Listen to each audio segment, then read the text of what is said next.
Alô, você que está ligado nesse incrível canal. Eu sou o Cauã, mais conhecido como Neiva. Opa, boa tarde. Aqui quem está falando é o Bruno, mais conhecido como protagonista.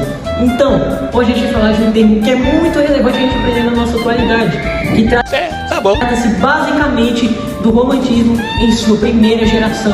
A gente vai abordar tanto a sua estrutura, quanto também outros aspectos conhecidos como o indianismo e nacionalismo. Portanto, sem mais delongas, puxa a vinheta.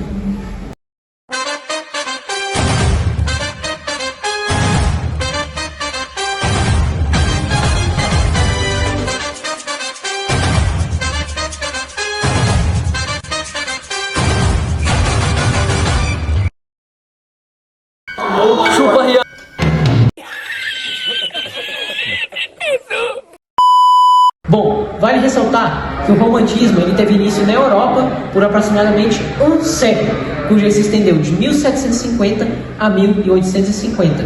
E esse foi um período marcado por muita exaltação, pelo sofrimento e pela dramaticidade. Além disso, nós sofremos duas grandes influências, que foi pelas duas grandes revoluções, lógicos, que era a Revolução Francesa, que foi basicamente ali, um movimento entre governos e cidadãos, e pela Revolução Industrial Inglesa, também conhecida como a primeira Revolução Industrial, propriamente dito.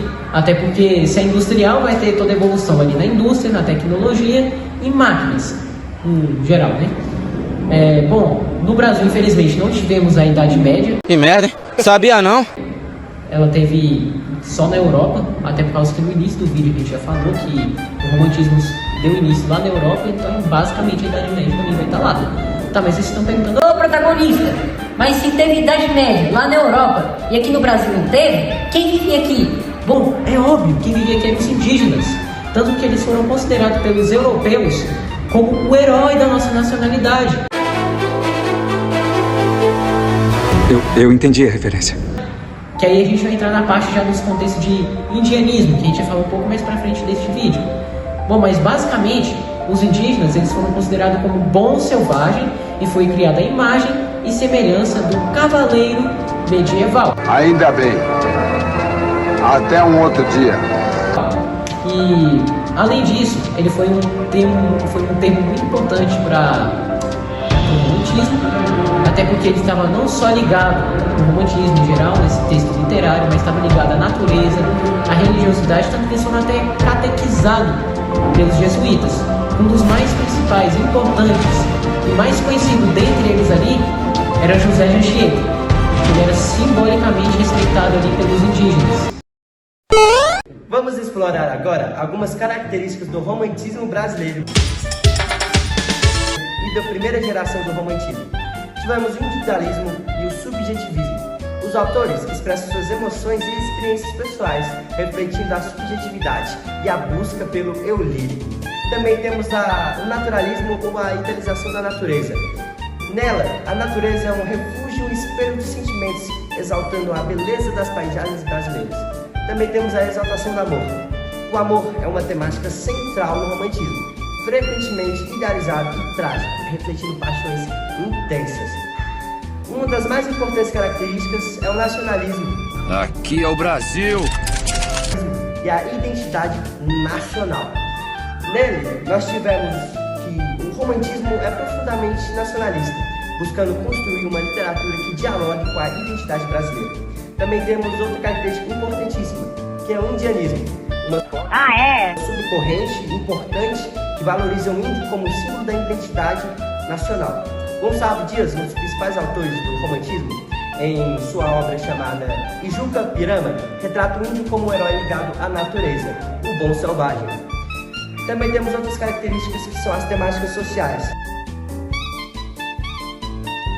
Os românticos também abordaram questões sociais como a escravidão e a desigualdade, refletindo as realidades do seu tempo. Essas foram as características. É verdade. Bom, estou aqui de volta. Tá saindo da jaula, morto! O Negro Sim, acho que ele deu uma viajada no tempo. Dirigindo meu... Eu tenho um probleminha. Por aí para ver os indígenas. Bom, mas a gente vai falar sobre os dois principais poetas literários românticos. Um deles foi Gonçalves Dias, que durou de 1823 até 1864. E morreu. Considerado como um grande poeta nacionalista. E na sua canção do exílio, sua obra, no caso, Canção do Exílio, ele expressa o amor pela terra, ou seja, toda aquela declaração e aquele romance todo ali pela terra, ele começa a exaltar os sentimentos total aqui do nosso território.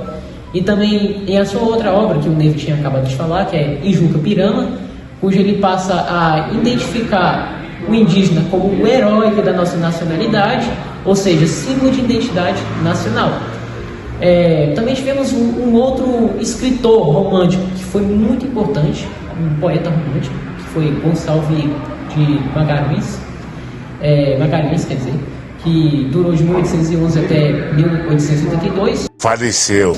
Foi um dos principais representantes do indianismo, escreveu A Confederação dos Tamoios, cujo retrata a guerra entre indígenas e os portugueses, ou melhor, os colonizadores, né, no caso, que trouxeram pessoas de diferentes territórios, vamos supor, ali da África, enfim, foram escravos. E, bom, na sua obra Suspiros Poéticos e Saudades também, que foi uma obra muito importante, retrata o amor, a saudade e a natureza, ou seja, os limites total aqui do nosso território. Mas não foi só esses os principais temas românticos aqui do nosso país, mas também como teve o romantismo condoreiro, foi marcado pela liberdade, também conhecido como o período hugoano, justamente por ter sido escrita por Victor Hugo, tinha como ave simbólica o urubu, até mesmo o conde, que representava a liberdade ali dos escravos. Também tivemos o romantismo urbano, cujo os autores começaram a criticar a sociedade do Rio de Janeiro do século XIX, e dentre outros textos românticos, por aí que tivemos, foram diversos. E outra coisa que vale relembrar também é que todo esse movimento entre escravos indígenas foram muito importantes no nosso país, muito importantes mesmo, porque foi através dos indígenas e seu reconhecimento ali pelo território que surgiu a grande miscigenação. Por isso que hoje, em todo lugar que você vai, você vê pessoas que têm origem e identidade indígena, europeus e algumas vezes negros, ou dizendo africanos. Então é isso, pessoal. Esperamos que vocês tenham aprendido e curtido bastante o conteúdo abordado na nossa videoaula. É claro! E caso você precise dar aquela estudada para sua prova do PAS, a gente vai deixar o material organizado aqui no link da descrição, vai estar fixado lá. Caso você quiser dar uma passada lá para estudar, nós te esperamos lá. Terá bastantes informações e uma troca de ideias lá também, de vocês, questões da prova, lógico. Terá bastantes questões envolvidas com a prova do PAS, para que no final do ano você possa tirar aquela excelente nota e nos possamos ver em próximas faculdades, independente de qual região você vai fazer. E não se esqueçam de deixar o seu like e se inscrever no canal. Valeu e até a próxima. Tamo junto.